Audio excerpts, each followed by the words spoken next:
സംസ്ഥാന സർക്കാരിന്റെ വികസന സദസ്സിൽ കോൺഗ്രസിനെ തള്ളി ലീഗ്. വികസന സദസ്സുമായി ലീഗ് സഹകരിക്കും.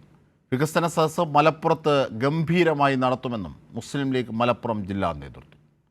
വിവരങ്ങളുമായി സ്വാലിഹ് ഞങ്ങളുടെ പ്രതിനിധി ചേരുന്നു. സ്വാലിഹ്, എന്തൊക്കെയാണ് ലീഗിന്റെ ജില്ലാ നിലപാട്? ഈ മാസം 15-നാണ് ആഗോള അയ്യപ്പ സംഗമവും തദ്ദേശ സ്ഥാപനങ്ങൾ മുഖേന നടത്തുന്ന വികസന സദസ്സും ബഹിഷ്കരിക്കണമെന്ന UDF തീരുമാനം അറിയിച്ചുള്ള സർക്കുലർ തദ്ദേശ സ്ഥാപനങ്ങൾക്ക് നൽകിയിരുന്നത്.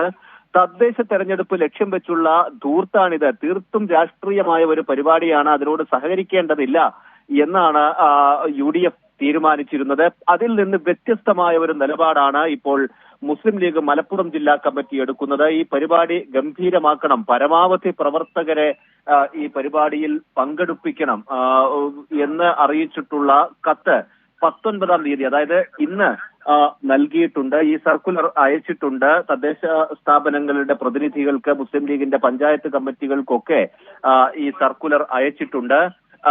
അതത് തദ്ദേശ സ്ഥാപനങ്ങളുടെ വികസന പ്രവർത്തനങ്ങൾ ജനങ്ങളിൽ എത്തിക്കാനുള്ള ഒരു അവസരമാണിത്.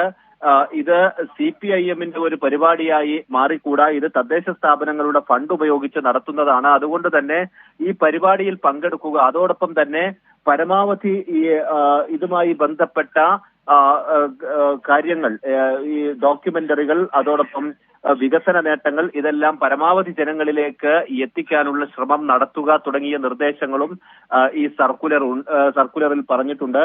ഇത് മലപ്പുറം ജില്ലയിലെ UDF-മായി ആലോചിച്ചെടുത്ത തീരുമാനം തന്നെയാണ് എന്നുകൂടി ഈ സർക്കുലറിൽ പരാമർശിക്കുന്നുണ്ട്. പക്ഷേ 15-ാം തീയതി UDF കൺവീനർ നൽകിയ സർക്കുലറിന് ഘടകവിരുദ്ധമായാണ് ഇപ്പോൾ മുസ്ലിം ലീഗ് ഈ കത്ത് നൽകിയിരിക്കുന്നത്.